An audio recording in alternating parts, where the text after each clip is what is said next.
ng school. And then, siya kasing sa nagipa-Xerox po sa Katubangan sa Barangay Hall, New Carmen, tindahan sa Saldivia po na project niya po. Something like that po. And then po, habang po siya ay naghahintay, doon po sa kanyang laminate po, bigla lang po meron pong dumaan na tricycle na puno po ng estudyante. At parang nakasakay po sa isang blue na sasakyan. Tricycle po. And then after po yan, yun pong isang lalaki bumaba. And then sinuntok lang po kaagad-agad yung anak ko dito po sa batok niya, dito banda.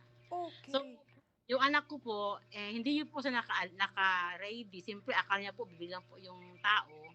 Then, yung anak ko po, natumba po siya for a minute. Then, mabuti po, meron din nakakita sa kanya. Yun, parang nalipong siya, something like na nalipong siya ng gamay, ma'am. Then, bumangon siya, ma'am. Alright. Hindi alam ginagawa niya na kasi parang something na bigla po ang pagsuntok dito niya po. Malakas masyado. Okay. By the way, ma'am, ilang taon na po yung anak nyo, ma'am? 14 po. Po? 14. 30? 14. 14. Saan po siya nag-aaral, ma'am? Yan po sa National High School po ng Tacorong. Okay. So, yun, naglalakad lang siya. Tapos, parang nakita ko doon sa CCTV, nasa harapan pa talaga ng barangay hall. Biglaan lang po siyang sinuntok? Or ano po ba yung method? Binabaan po talaga siya ng mga sakay ng tricycle? Actually po, ma'am, yung anak ko po, iba po sa na case yung naglalakad. Yung anak ko po, sa harapan po siya ng tindahan talaga ng barangay hall. Alright. Opo. Yes po. Pangalawa po yung anak ko na gano'n. Pero before po yan, doon po sa dulo, sa may cemetery banda, meron po isa rin po doon nagsuntok din nila. And then doon po din sa may hiyaw-hiyaw ng exit, ito ma'am, isa din, nagabike po yung bata. Sinuntok lang din po kaagad-agad. Opo. So ganun po mga nangyayari. So hindi po ako mapalagay that time. Kasi bilang isang nanay, ma'am, syempre, grabe alaga mo sa anak mo. And then suntokin na ng ibang tao. Paano po kung yung anak ko, ma'am, is nabawak ulo sa may simento, nagkaroon siya ng head trauma or head injury or whatsoever po. So, anong mangyayari? So, di ba napakasakit tanggapin ng isang ina? Yes. Na anak, akala mo, okay lang, tapos may ibang tao na hindi kilala, suntukin agad-agad. So, parang hindi po yun siya kaya, ma'am, hindi po maganda. That's why, ma'am, pagkahinig ko po yun, punta po kami ng barangay. Gicheck po namin ang barangay. Then after that po, pumunta po kami ng police station para po sila ma-blatter kung ano man yung mga tao na yun, ang mga bata na gumawa na yun. Then, pa ko ng provincial hospital para po ipakan yung anak ko, ma'am, ipa-medical. Sad po kasi wala pong doctor na available. So, the following hindi pa ako nakapagpa-medical. So, yun po ang nangyari. So, masakit po sa sana po mabigyan ng pansin at aksyon ang mga ganitong mga pangyayari kasi hindi basta-basta nagawa nila. Ulo po ang tinang tirada ulo. Opo. So ano po, mamatay yung bata agad-agad, ano na nang napaka-immoral na mga klaseng mga bata yun, ma'am, na ginagawa nila. Yun po. Opo. Ma'am, sa karagdagan pong katanungan, kasi iniisa-isa ko po yung mga katanungan upang yung mga nakikinig rin po, yung mga concerned citizen natin is makatulong upang mahanap itong mga kabataan rin po na sakay ng nasabing tricycle. Pero, ma'am, yung method po ba nung pagsuntok sa anak niyo po, ma'am, binabaan po talaga siya ng mga grupo, ma'am? Yes. Po talaga, binabaan po talaga sa harapan ng tindahan. Opo. Mama, meron po video sa kanya. Ginabidyo po yung anak ko while gisuntok. Kasi yung anak ko, pag gano'n niya, ginabidyo po siya. Oh, binibidyuhan siya, parang gano'n? Yes po. Oh, ibig sabihin for the content. Yes, siguro, ma'am. Baka something na para lang siguro malaman na yun ang ginagawa niya doon sa anak ko. Or, mas I don't know kung ano ba yung kanilang purpose, why ginabidyo pa. Diyos ko po. Parang, Ma'am, ganito po, ma'am, may I know po ilan pong mga individual yung bumaba tsaka sumuntok sa anak nyo? Isa lang po yung bumaba. Isa lang. Na-recall pa po ba ng anak nyo yung muka nung sumuntok sa kanya? Hindi po, ma'am, kasi nakasombrero po yung sumuntok sa kanya. Opo.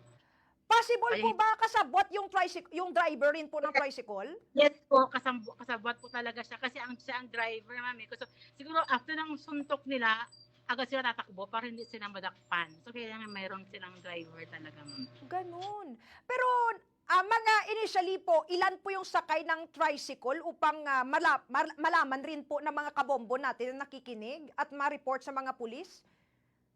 Ma'am, siguro ma'am, puno sila. So, pero mga 6 siguro sila, ma'am ba? 6. 6 na. 6. Opo. Ma'am, i-clarify ko lang po, yung tricycle na po ito, may ano po siya, parang tatak po siya na 2 bros and 1 sis. Tama po ba? Yes po. Opo. Yes po. May ano po ba? May mga information po ba kayo sa plate number? Wala pong plate number na nakita, ma'am? Koloron po siya, walang plate number. Opo. Alright. So, isang beses lang po binigwasan yung anak nyo, ma'am, to clarify? Yes. Pero malakas talaga ang pagsuntok, ma'am. Isa lang po. Opo. Pero ma'am, sa tingin po ng anak nyo, yung mga sumuntok po sa kanya, yung mga accomplices rin po nung sumuntok sa kanya, mga minor de edad po or mga ano na po, young adults na po? Ano po? Sila. At meron din po isa din, ma'am, na nangyari din dito rin, Balika Barangay din po namin.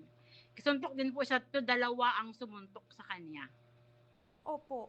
Same, That time, same din siya na araw, same day, pero yung oras lang po ang mayroong pagitan na oras. alright. So, yung anak nyo pala, after nung nauna, siya yung next na biktima? Parang ganun yung scenario. Pangatlo po siya, ma'am, na sinuntok. that Okay. time. Saan po nangyari yung isang kaso, ma'am? May I know po? Ito rin po sa may Carmen po, sa may exit banda, sa may Ihaw-Ihaw po. Dito sa may Hituan banda, ma'am. Nagabike lang po siya. Nagabike. Sa may cemetery banda ng public cemetery, ma'am, dito sa Tacorong. Opo.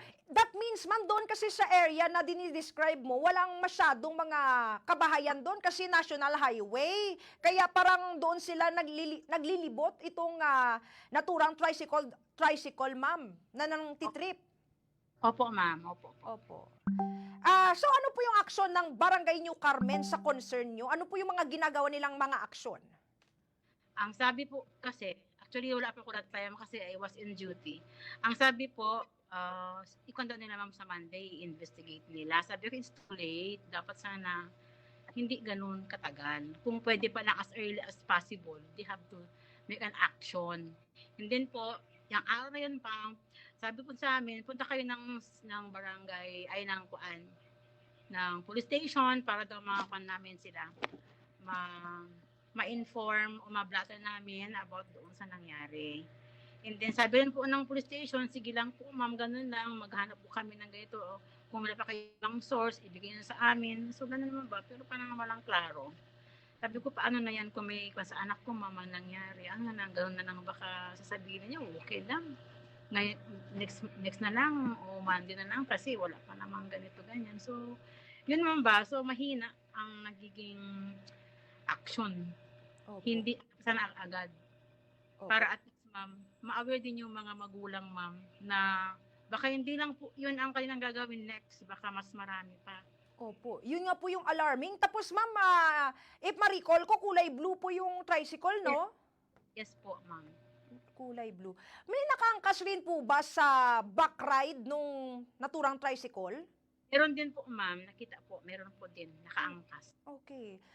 Possible po na yung grupo na yun magkakaibigan, tsaka yung mga truth or dare minsan na mga magbabarkada, hindi natin alam. So, kamusta yung anak nyo, ma'am? Ma'am, actually, after po nangyari yun, grabe iyak kasi masakit talaga yung kanyang batok sa sinuntok dito. So, siyempre ako, ma'am, ang ginawa ko, first aid namin siya, gilagyan namin siya ng ice pack para hindi po mag-clot kung mayroong mga dugo na nakaan doon. So, nag-ice pack kami and then ginpatik ko po siya ng gamot na paracetamol.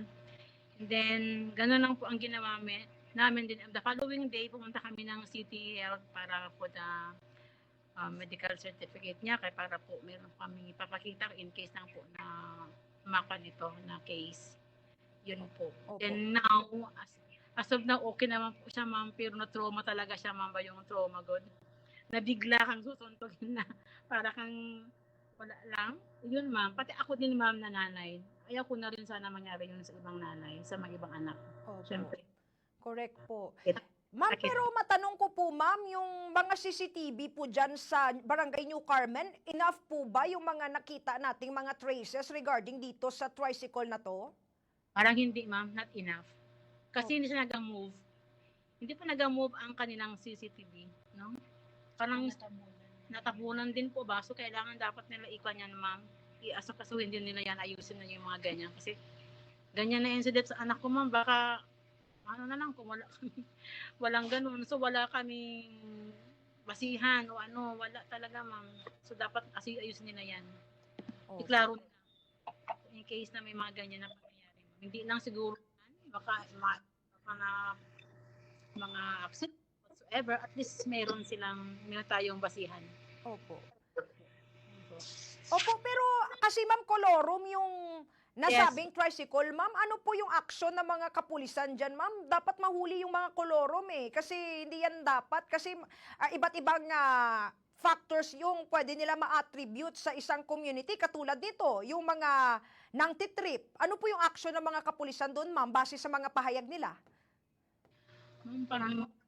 Parang hindi ba? So, yun nga. Sabi, hintayin lang daw nila. Hintayin lang daw. Mag-inform, ma'am. So, kailan pa mag-inform, ma'am, kung marami nang ganyan na nangyayari. Pag may na pang mamatay, di ba, ma'am? Sana, Yeah. yes. Yes, dapat, ma'am, sana agad-agad sila magkaroon ng action for that cases. So, by this time po, Ginang Verlin, bibigyan po kita ng pagkakataon. Manawagan po kayo sa mga taga-Tacorong, saka syempre sa mga nakikinig po, nakikita itong ating programa.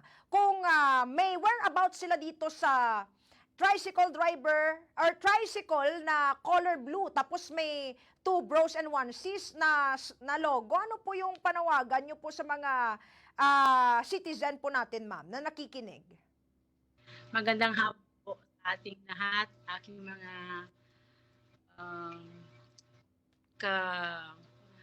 takurong noon. Sana po itong mga case na ito na nangyayari po sa ating mga anak, sana pwede po sana yung bigyan ng pansin. Action po, talagang action. Kasi marami na pong nangyayari dito sa ating city o sa ating barangay, no? Lahat. Na-alarm po kaming mga magulang. So sana po mabigyan nyo ng pansin as early as possible kung pwede po. Ano po sa ating mga pulis, sa ating mga pulis, sa ating pong mga barangay po natin, barangay officials. And then sa mga magulang din po na wag na tayong basta-basta magpalabas ng ating mga anak, lalo pag walang kasama. Nakakatakot po. Baka hindi po alam, baka sa mga na yan, mga plan ng batang ito. At sana rin po ang nito ng mga bata. Sana rin po yung ating mga anak, bigyan natin sila ng attention. Baka hindi sila napapansin sa mga ginagawa nila araw-araw.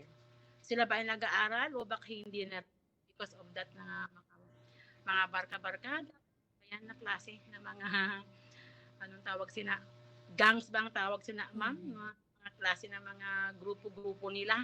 So, alamin po natin ang mga ginagawa ng ating mga anak. At ganun din po sa mga kaibigan. Lahat po, nakakarinig, lahat po tayo. Magtulungan po tayo para maagapan po natin ang ganitong problema.